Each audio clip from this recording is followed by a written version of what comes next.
గగనము చీల్చుకొని ధనులను తీసుకొని నన్ను కొనిపోవరానయ్యున్న ప్రాణ ప్రియుడా యేసయ్యా.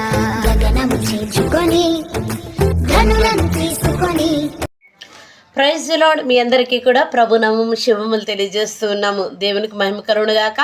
ప్రియమైన దేవుని బిడ్డలారా, దేవుని యొక్క వాక్యం సెలవిస్తుంది కదా, ప్రతి ఒక్కరి మీద కూడా దేవుని యొక్క ఉద్దేశము ప్రత్యేకంగా ఉంటుందండి.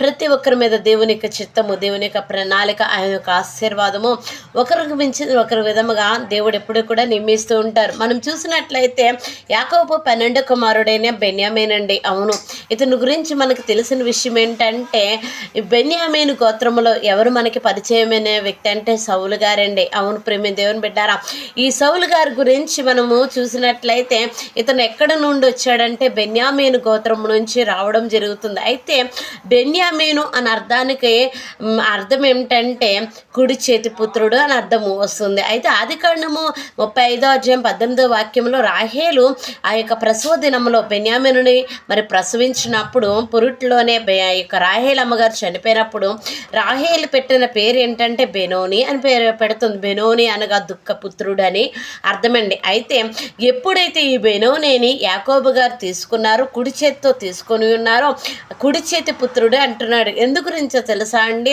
ఆదికాండము 49వ అధ్యాయము 27వ వాక్యంలో వ్రాయబడి ఉంది. 12 మంది యొక్క కుమారుల్ని 12 మంది గోత్రకర్తలుగా యాకోబు ఆశీర్వదిస్తున్నప్పుడు ఆదికాండము 49:27 ప్రకారముగా బెన్యామీన్ని ఏమనంటారంటే చీల్చడి వారుగా దేవుడు పోల్చున్నాడు. అయితే ఎందు గురించి ఆ మాట వ్రాయబడి ఉందంటే, ఈ యొక్క బెన్యామీను గోత్రకు వారు యుద్ధ నైపుణ్యం కలిగిన వారండి. వీరు పరాక్రమశాలులు అండి. దేవుని స్తోత్రం, హల్లెలూయా. అవును ప్రియమైన దేవుని బిడ్డలారా, దేవుడు ఒక స్థానంలో ఎన్నుకున్నారు అని అంటే వారిలో ఉన్న టాలెంట్ని దేవుడు చూస్తుంటాడు. సౌలుని రాజుగా ఎన్నుకోవడానికి మరో కారణం ఏంటంటే బెన్యామీను గోత్రికులందరూ కూడా పరాక్రమశాలులుగా ఉంచున్నారు. వాళ్ళు విల్లు విద్యందు కూడా ఎంతో నైపుణ్యం కలిగిన వారుగా దేవుని యొక్క వాక్యము మనకి సెలవిస్తుంది. ప్రియమైన దేవుని బిడ్డలారా, ఇక్కడ వాక్యమును మనం చూసినట్లయితే 1 దినవృత్తాంతాల గ్రంథము 8వ అధ్యాయంలోనే చక్కటి మాట వ్రాయబడి ఉంది. ఏమని అంటే, ఇక్కడ సౌలు గారి యొక్క తాతగారండి, సౌలు గారి తండ్రి పేరు కీషు కదా అండి. సౌలు గారి యొక్క కీషు యొక్క తండ్రి గారు గిబియో మాయాక, అంటే సౌలు యొక్క తాతగారు గిబియో, నాయనమ్మ గారు మాయాక. వీళ్ళకి 5 కుమారులండి. మొదటివాడు అద్దోని, రెండవ వ్యక్తి పేరు మనం చూసినట్లయితే వాక్యంలో వ్రాయబడింది. 1 దినవృత్తాంతాల గ్రంథము 8వ అధ్యాయము 29వ వాక్యంలోని మనం చూసినట్లయితే వాక్యం కనబడుతుంది. మొదటివారు అబ్దోని, మిగతా వారు నూరు, కీషు అండి. మూడో కుమారుడే కీషు అండి. కీషుకు పుట్టినవాడే సౌలు. దేవుని స్తోత్రం, హల్లెలూయా. అయితే వీరు చాలా పరాక్రమశాలులుగా దేవుని యొక్క వాక్యం మనకి సెలవిస్తుంది.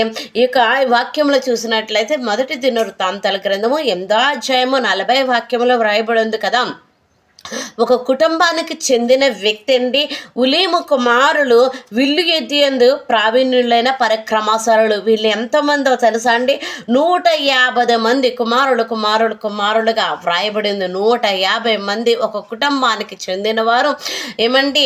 ఆ యొక్క 150 మంది కూడా విల్లు విద్యందు కూడా చాలా నైపుణ్యం కలిగిన వారు. అంత మాత్రమే కాదు కానీ వీరు పరాక్రమశాలులని. న్యాయాధిపతుల గ్రంథములు 20వ అధ్యాయము 46వ వాక్యములు చూసినట్లయితే మరి యొక్క గోత్రాలు విభజింపబడిన తర్వాత ఇజ్రాయేలు ప్రజలు ఏమండి బెన్యామీనులు యుద్ధం చేసినప్పుడు వీరు పరాక్రమశాలులుగా మనకి కనబడుతుంది. అంత మాత్రమే కాదు కానీ 1 దినవృత్తాంతాల గ్రంథము 12వ అధ్యాయంలోనే 1వ వాక్యంలో వ్రాయబడి ఉంది కదండి. చూసినట్లయితే 12వ అధ్యాయము 1వ వాక్యము, దావీదు కీషు కుమారుడైన సౌలునికి భయపడి ఇంకనూ దాగి ఉండగా సౌలు బంధువులకు బెన్యామీనుల్లో పరాక్రమశాలులందరూ కొందరు దావీదునకు యుద్ధ సహాయము చేయటకు అతని యుద్ధకు సిగ్లాకు వచ్చేరి. వీరందరూ కూడా విల్లు ఇచ్చేందుకు కుడి ఎడమ చేతులతో కూడా వాళ్ళు ఒడిసెల రాళ్ళు రువ్వుటకు ఎంతో ప్రాముఖ్యత పరాక్రమశాలులుగా దేవుని యొక్క వాక్యం సెలవిస్తుంది. బెన్యామీనులే పరాక్రమశాలుడండి. వీళ్ళు యుద్ధ నైపుణ్యం కలిగిన వారు. అంత మాత్రమే కాదు కానీ విల్లు విద్య నేర్చుకున్న వారు. కుడి చేత్తో ఎడమ చేతితో వాళ్ళు ఎంతగా అంటే ఒడిసెలు విసిరే అంత నైపుణ్యం కలిగిన వారండి ఈ యొక్క బెన్యామీను గోత్రపు వారు. దేవునికి జనాంగమా ఒక్కొక్క వారికి ఒక్కొక్క తలాంతు ఉంటుంది. ఆ తలాంతును మనం ఎట్లా రెట్టింపు చేసుకోవాలో వాక్యం సెలవిస్తుంది. రెండవ దినవృత్తాంతాల గ్రంథము 17వ అధ్యాయం 17వ వాక్యంలోనే ఇక్కడ బెన్యామీనులో ఎల్యాదా అను పరిక్రమశాలి ఒకడుండెను.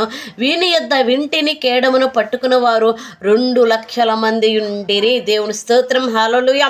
ప్రియమైన దేవుని బిడ్డలారా, ఎల్యాదా అన్న ఒక వ్యక్తి 2 లక్షల ప్రజలకి తర్పేదిచ్చాడండి. ఒకరికున్న ఒక తలాంతుని మనం ఏం చేయాలంటే మన దగ్గరే దాచుకొని ఉంచుకోవడం కాదు, మన దగ్గరే అది అంతమైపోకూడదు. దేవుడు ఇచ్చిన మహాకృప, దేవుడు మనకి తలాంతు ఇచ్చాడో, ఎలాంటి కృపనిచ్చాడో, ఎలాంటి కృప పిలుపునిచ్చినాడో దాన్ని బట్టి మనం ఏం చేయాలంటే అనేకులైన వారిని తర్పీదిచ్చేవారుగా ఉండాలి. ఎల్యాదా 2 లక్షల మంది యోధుల్ని తయారు చేస్తున్నట్టుగా వాక్యం సెలవిస్తుంది. దేవుని యొక్క జనాంగమా, దేవుని యొక్క వాక్యం మించిన మనలో ఒక పురుగలుపుతుండగలగాలి.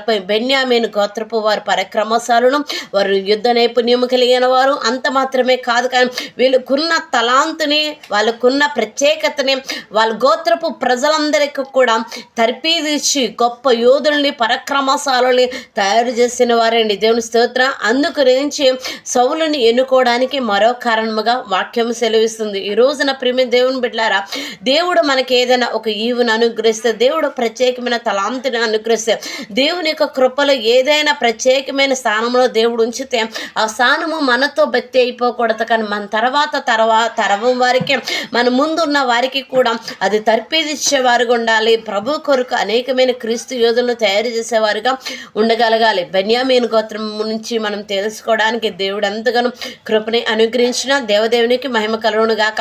మీ ప్రార్థన అవసరాల కొరకు మాకు సంప్రదించండి. మీ కొరకు మేము ప్రార్థించడానికి ఆసక్తి కలిగి ఉన్నాము.